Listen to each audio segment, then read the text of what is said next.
Hello and welcome to South Bay Sports Radio. Here's your host, Nick Ingram.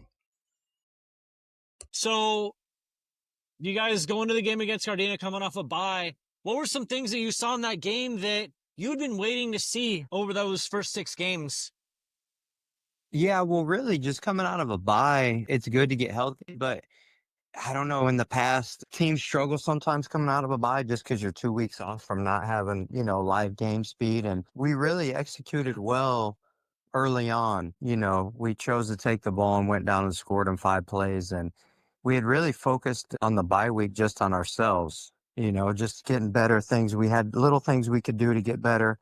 And then just trying to shore up some execution type stuff, which was really the focus going into the game. I've got Coach William Lowe, Carson. Hi. Coach, the talent that you guys have on the offensive side of the ball, speak to me about that, please.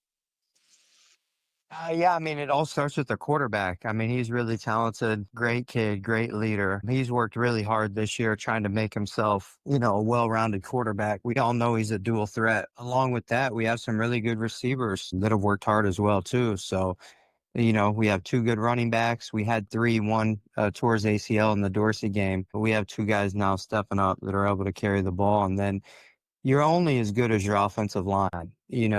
Those guys are doing a good job. We've been working with them every week just to keep improving. So I like where we're at, but in high school, you can always get better and there's always things to improve on.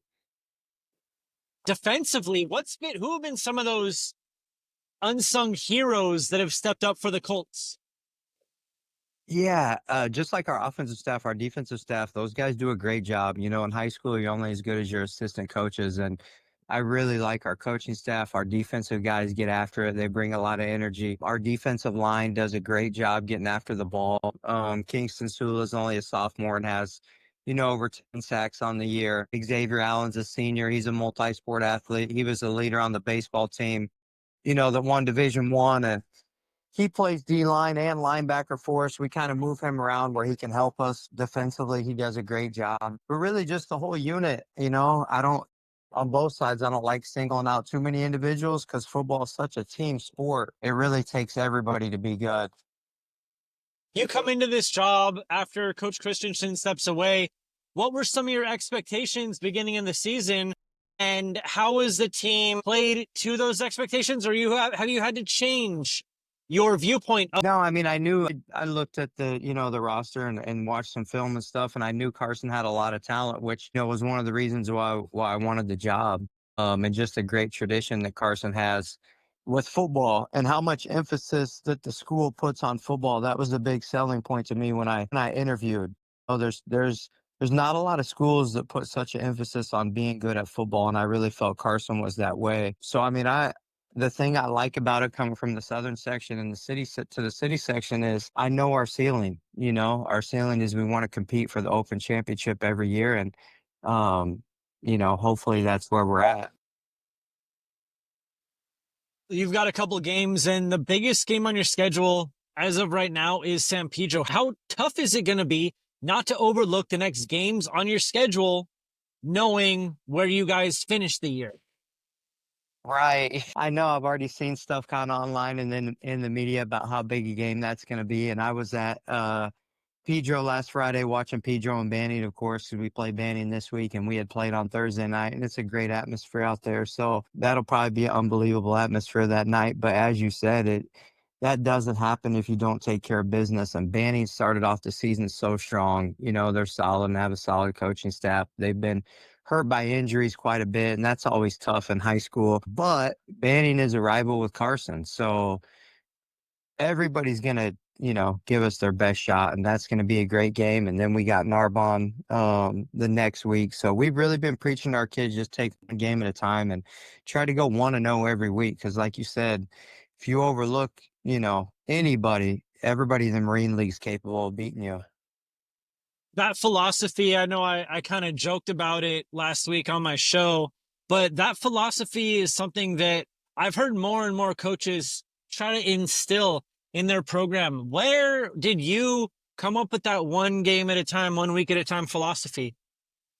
Well, it really started, I don't know. I'm pretty old now. I've been coached for a while, but it really started a few years ago, I think, when I came out to California and took over at the school down in the Inland Empire that hadn't had a lot of success. And I was really just preaching to them about winning, that just to kind of became our motto. And that doesn't necessarily mean like it has to relate to wins and losses on the field. But I mean, every time we break it off, we always say win. And, the kids have learned now that that means everything: classroom, off the field, how you treat people on campus.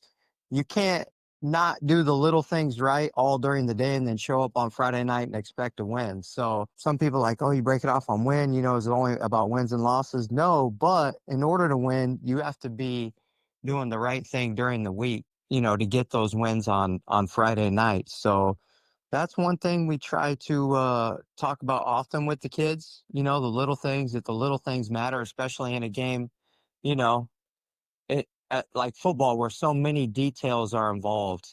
Um, and really, for high school kids, they'll focus on what you make important. So if we make one game at a time important, and the next game the most important game, then high school kids will buy into that.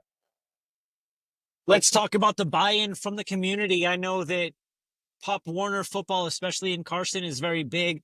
How big is it for you to continue to grow the program as a feeder for the high school? Yeah, I mean, we've tried to get out. I try to go out on the weekends and watch all the youth games. We got a few youth teams that practice at our school. Right now with all the private schools around trying to get kids and stuff, we know as a coaching staff, in order for us to get kids and to continue to get kids and continue to grow our program that want to be Carson Colts, we have to win. We haven't won a city championship since 2003, so we're its 22nd year without a city championship. And Carson has a lot of pride and tradition. So in order for us to get where we want to get, we have to win, and we got to get kids out to college. We have 5 kids right now currently with the Division I offer, but we got to get those guys signed and get out so people know they can come to Carson and get a Division I scholarship and they have a chance to win championships. Coach William Lowe, Carson High. Coach, your background, you said you come from out of state. How different is it from where you were raised and you grew up to Southern California and the football scene here? Yeah, honestly, I mean, high school football, there's a few differences, but mainly football is the same everywhere, at the high school level. I was in Kansas City for 20 years and came out here 3 years ago. And I mean, kids are kids everywhere. Kids are the same everywhere. They all want to win, and they all want to strive to meet the expectations you set for them. If there's no foundation, if there's no fundamentals, you're not going to get very far. Yeah, yeah, it's huge. You're right. Blocking and tackling. Football will always come down to blocking and tackling, and execution. And when I go watch the youth games on the weekend, I've told, people before, like, I don't care if you're winning or losing. I want to see the youth programs that are developing the kids. Are they getting everybody involved? Are they using good technique? Are they blocking and tackling right? You know, I don't like going to the youth games where the biggest, fastest guy gets the ball every single play and they run the same play the whole game. You know, the best youth programs are the ones that are developing the kids and getting them ready for the next level. All right, last one. You've got players on your team that play 2 sports. What is your mentality on multi-sport athletes? Oh, I love it. I love multi-sport athletes. We push that. For one, is just the competitiveness. If you're playing a sport all year round, you're competing to win, as opposed to somebody that maybe just be training all year round. Also makes you a more well-rounded athlete. I mean, sure, we can lift and train for football, but, we're just practicing the same sport. I think it's good for the kids' athleticism and their growth. I mean, the kids we coach are in high school, so they're still growing and maturing. So it's good for them socially and physically, I believe. We're going to wrap it with rapid fire. 5 questions about you, your answers. You're welcome to answer however you want. Are you ready? Yep. There we go. Top 3 all-time NFL football players. Top 3 all-time football players. I got to go with Tom Brady. 1. Tom Brady is my guy. Number 2, Barry Sanders. That's the easy one. And then number 3, Bo Jackson. My 3 favorite players: Tom Brady, Barry Sanders, Bo Jackson. All right. The toughest one I like to ask. Your least favorite NFL football franchise? Oh, I might make a lot of enemies. Probably Dallas Cowboys.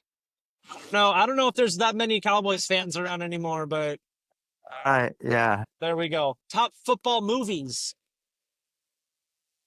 Top football movies. The Program is a great one. Program's a great one. I'm gonna date myself with this one and show my age, but Brian's song, about Gale Sayers and the Chicago Bears, underrated movie. Extremely underrated. I agree. And The Program is one of my tops as well. All right. A movie is being made about your life. Who plays William Lowe? Ooh, that's a tough one. I don't know who plays me. I don't know. Coaching wise, you mean like an actor? Either way, your choice. Don't go Sean Payton, Kevin James on me now. A football movie. Who plays me? I don't know. Let's go. I don't. Mark Wahlberg. I'm a big Mark Wahlberg fan. There we go. All right, Coach. I know you're new to the area, but I'm sure you've got to have a local eatery. Your favorite South Bay restaurant and your go-to dish. The Fish Shack here in Long Beach. Fried catfish. There we go. Coach William Lowe, very much. Thank you very much for your time. I appreciate you. Good luck to the Colts coming up. All right. Thanks, Nick. Appreciate what you guys do for high school football.